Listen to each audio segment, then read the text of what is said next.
หัวหันพูดเอาขี้เด้อเจ้าขุบเฮาลิ้นแท้ๆรู้ป่ะ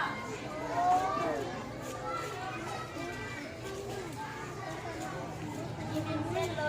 ถมีเส้นสาย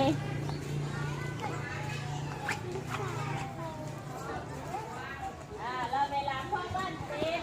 เจ้าขุบจะเฮาเต็มเกลือละ5 คนรู้ป่ะเกลือละ5 คนเวลาพวกล้านมาเต้นขนาดเจ้าขุบจะเฮาพวกล้านนั่งพวกล้านเคยเห็นตัวกบบ่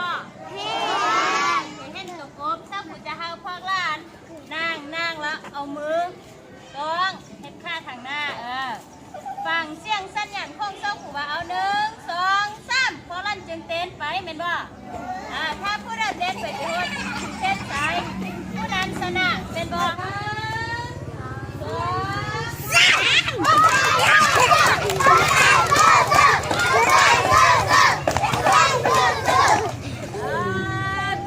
เก่งตัวมือคุณแซมมูเดเวลาคนเก่งเอาวิ่งเลยอยู่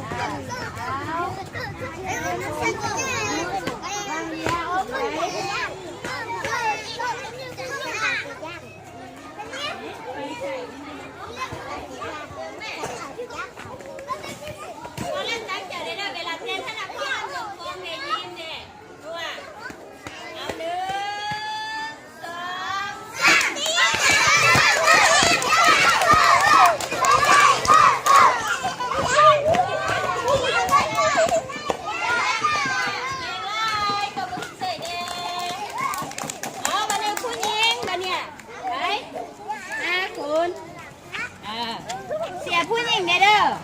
เสียหนังเสียเธอเด้จังเลยได้ลิ้นตื่ม1 2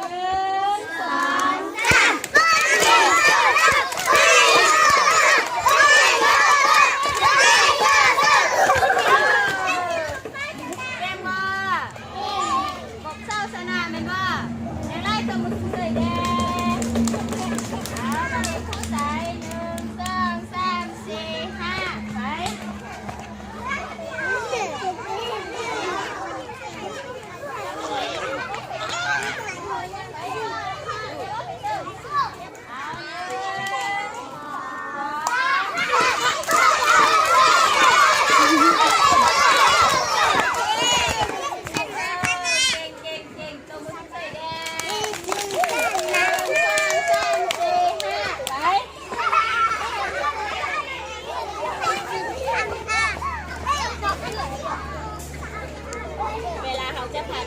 มาลิ้นกลางแกงเด็กน้อยจะมีความมวลซื่นยิ้มแย้มแจ่มใส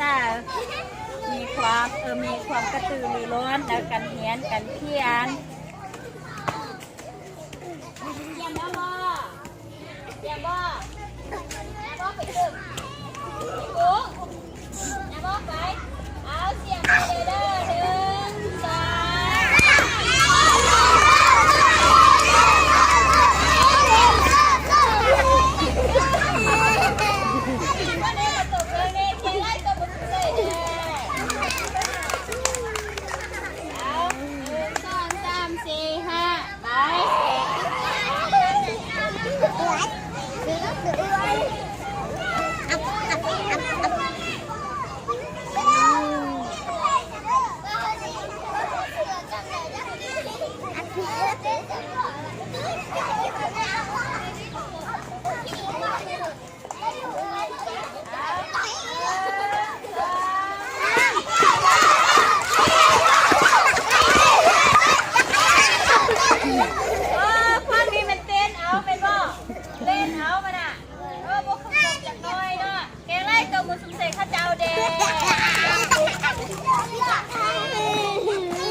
ดู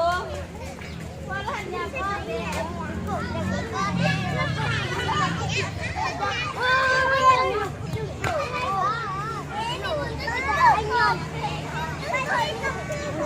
อาตั้งแต่เสียเป็นนักเลือดเลยสิ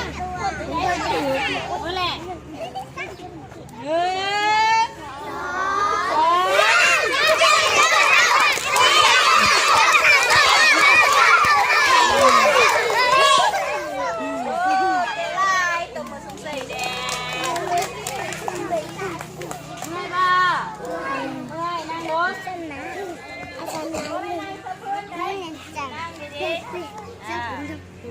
พ่อเล่นดีเจ้าบ่พ่อเล่นดีเจ้าบ่ดีเจ้าที่ได้โอ้มาเล่นต่างเดินแม่นบ่ฉะนั้นพ่อเล่นต้องฟังความเศร้าขู่เด้อคันผู้ใดบ่ฟังความเศร้าขู่บ่เฮาเอามาลิ้นแท้ๆบ่ก็นั่นแหละนั่นได้ได้ฟังความเศร้าขู่นี่อันนี้แม่นเพื่อเป็นการกระตุ้นให้เด็กเพื่อให้เด็กมีความหักแพงสามัคคีช่วยเหลือซึ่งกันและกันในเวลาเล่นว่าให้เด็กเล่นไล่ตามกัน1